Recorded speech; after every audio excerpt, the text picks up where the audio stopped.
What's up guys, Skippy Africanus here, and in today's video we're finally going to begin the series that I had quite a few people ask me on a few older videos, going over the cartridges of Modern Warfare 2. And to start off, I think a real fun one to go over will be the 4570 Government. Now, I guess we kind of technically went over a cartridge, the 458 SOCOM, which, funny enough, is very, very similar to the 4570 Government. But, yeah, this is the start of the series going over the cartridges, and, 4570 I thought would be a fun one to start off the series with, because for sure it is definitely a really cool cartridge. In fact, I specifically remember the first time I learned about it, which was, I think I was in 7th grade. I know Fallout New Vegas had pretty much just recently come out, and, of course, there's a 4570 on there, and when I saw that cartridge in a pistol, I was like, wow, that thing looks massive, let me look into it, and, yeah, that was well before I got as into guns as I am now. So let's get into the cartridge. And as I had mentioned, it has a very neat history, and I feel like we'd be doing the cartridge itself a misjustice by not going into it. So let's start off from the beginning. The origin of the 4570 stems right from the American Civil War. Now, the cartridge itself wouldn't actually be produced or even developed till about 8 years after the end of the Civil War, around 1873. But the main important thing that really kind of begins its life in the Civil War was the rifles that would be using it. So after the American Civil War, well, really during the American Civil War, they were really starting to look into breech-loading rifles because obviously, you know, the mainstay weapon of the infantry and all that was the muzzleloader. But breech-loading rifles were being heavily looked into, and one of the main things, although there were some that were built from ground up as breech loaders, stuff like the Sharps rifle, one of the main things that the US was really going to go for, and really that a lot of European countries went for as well, was a gun that was capable of starting its life as a muzzleloader, so your standard 1865 Springfield, and being able to convert it to a breech loader, which isn't actually really that difficult of a process. Which, if it's not that difficult of a process, you know, obviously, you're going to go that route rather than building a whole new rifle. Honestly, the guns are going to kind of run just as fine as, say, the Sharps rifle, maybe a little bit slower reload. So anyways, the U.S. Ordnance Department and all that, they set up trials for people to bring their conversions in and see which one they like the best. There was quite a few in this trials. Neat enough, the British would actually adopt one that we did not choose to adopt, the Schneider conversion. But the one we would end up going with was the trapdoor conversion, invented by Erskine. I'm going to assume that's Erskine S. Allen.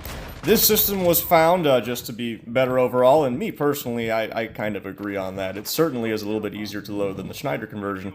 But anyways, they went with the trapdoor conversion. Now, initially, as I had mentioned, the 4570 would not begin its life till around 1873. The first cartridge that these rifles would actually be chambered for was a 58-60-500, and we're going to get into actually what those numbers actually mean because they relate heavily to the 4570 later on. But that was the initial cartridge, a 58-60, and to be honest, I wish I could have found a little more research on that cartridge, but there is no info, and it does make sense. It's a very rare cartridge. They only used it for about a year. Although, going with what I know on a lot of these older cartridges, in fact, I own a 58 cal muzzleloader, I assume that it is very likely just a 58 caliber mini ball that is stuffed in a brass case, and that's pretty much what most of the conversion was. There was no rebarreling or anything. So, I would say it's safe to assume that it really is just a 58 cal mini ball. Now, this cartridge, as mentioned, only lasted for about a year. It was found to just have poor ballistics in general, and, you know, this kind of stuff will happen in the development of a gun. Sometimes, you know, just certain things of your gun don't work, cartridge being one of them for this case. And they would move on to the 50-70-450, which was found to be a lot better ballistically. And this cartridge would last for about 7 years of use. I guess a little more after that when you consider sometimes, you know, stockpiled stuff will get used again later. But yeah, this cartridge definitely proved itself and would be used for about 7 years, although while it was better than the 58-60, there was a lot more to be desired. Things like better ballistics and all that, which was believed could be achieved with a 45 caliber bullet, which is where we finally get into the 4570. In around 1873, with the adoption of the new Springfield Model 1873 rifle, they would have quite a few variation of trapdoor rifles. But around that time, with that specific rifle, they finally came to the conclusion that a 45 caliber bullet would be superior, and they went with the 45-70-405 bullet. And while they would update the cartridge every now and then, just doing some little changes here and there, namely with stuff like bullet weight, The cartridge itself would remain in service till 1892, at least for military service. Though that is, of course, officially, you know, again, when you have large reserves of guns, sometimes you get into those situations where you need to crack them crates open once more. Now, for the most part, the 4570 would be in use with the single-shot trapdoors as well as Gatling guns. And especially with the Gatling guns, I would imagine that those actually would extend past 1892 in their usage. But for all things considered, the official use of the 4570 would end in 1892 and be replaced with the 30 Army or 3040 Krag.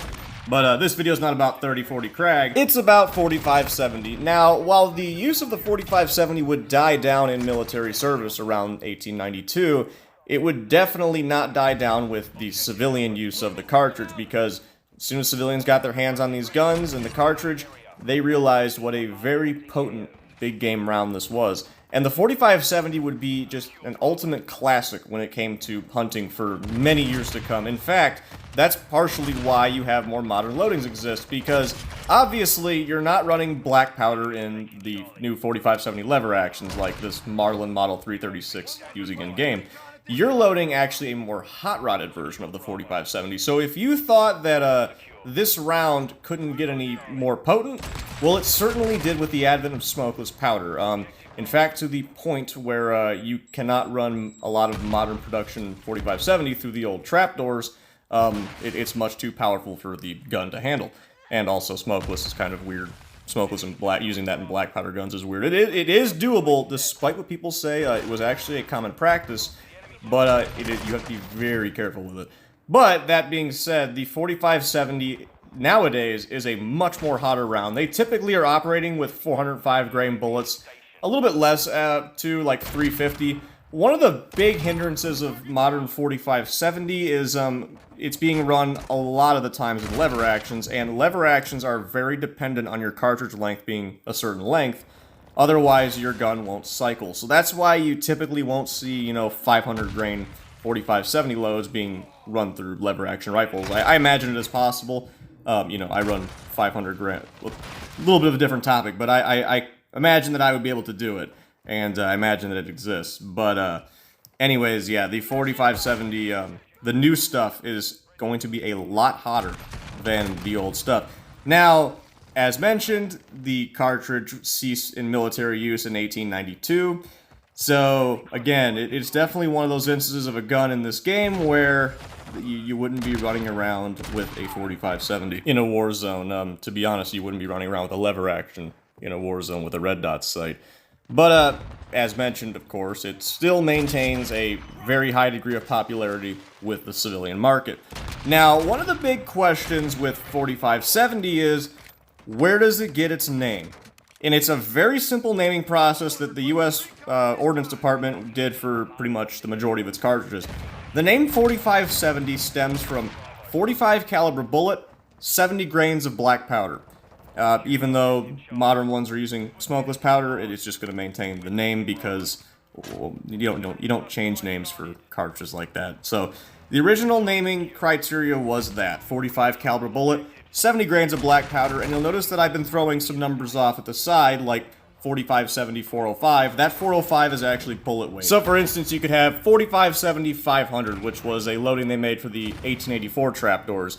45 caliber bullet, 70 grains of black powder, 500 grains bullet weight, which, fun fact with that loading in particular, 500 grain bullet, 14 of those actually equals a pound of lead. Which, you know, to give you an idea of just how heavy that is, it takes about 112, 113, 62 grain 5.56 bullets to equal a pound. So these were certainly some heavy-hitting bullets. And to go along with what I mentioned with cartridge naming, that also stems to the previous cartridges we had talked about, like 5860, 5070, same criteria for naming the load and all that. Now, I'm sure there's quite a few of you wondering, what's the recoil like on this thing? You know, it certainly has the look of a shoulder killer, and I'll affirm that it most certainly is a shoulder killer. Now, keep in mind, the cartridge that I'm specifically shooting is 4570 500 in my 1884 trapdoor, and I'm actually loading black powder loads and all that. So, the cartridge that I'm shooting is actually weaker than what is available right now with a lot of the smokeless loaded 4570.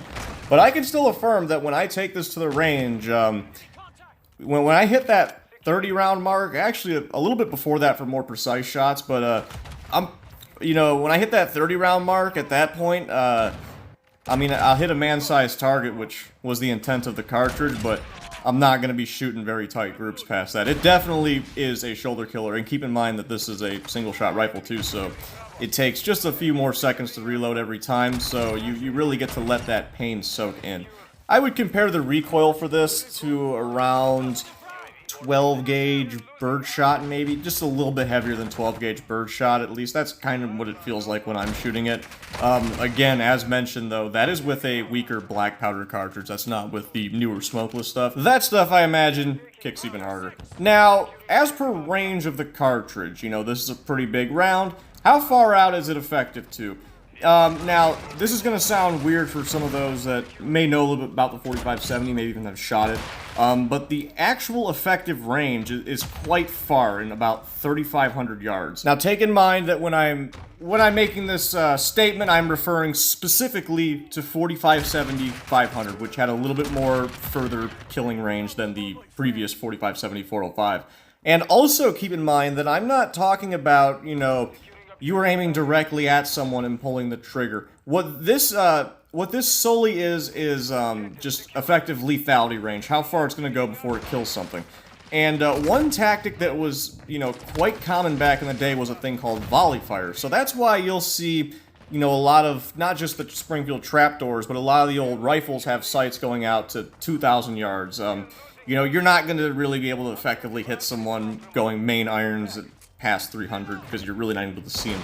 But what the idea was volley fire, and you would set your sights at whatever range that the enemy army was at. Just start sending volleys of lead, and so that's where you come to the effective range. Now, when it comes to a more practical, accurate range, for the most part, and especially with modern day use of hunting, it's more of a closer range target. As had mentioned, 300 yards, 200 yards, that's kind of the effective combat distance, and for hunting that's fairly extreme. So usually it's a lot closer, and that's actually why hunters like it a lot, because of how effective it is a lot closer. So yeah, with the 4570 around 3,500 yards away, lethally it's effective, and especially with volley fire. Obviously, volley fire is not a thing right now because, well, the only application for that is in military use, and there's no military using a 4570. So the whole volley fire thing, the main effective range concerned with today is around that 200 to 300 yards. And I'll confirm that when I shoot my trapdoor, I'm not the best trapdoor shooter, and there are definitely some others that can score hits way further than that. But with my trapdoor in particular, I can hit a 200-yard steel plate pretty confidently. And also, take into mind, too, that I'm talking black powder, smokeless powder, it'll be a little bit more accurate with that, especially when you put more rounds down the barrel. So anyways, I think that is going to do it for this short little video on the 4570 from Modern Warfare 2.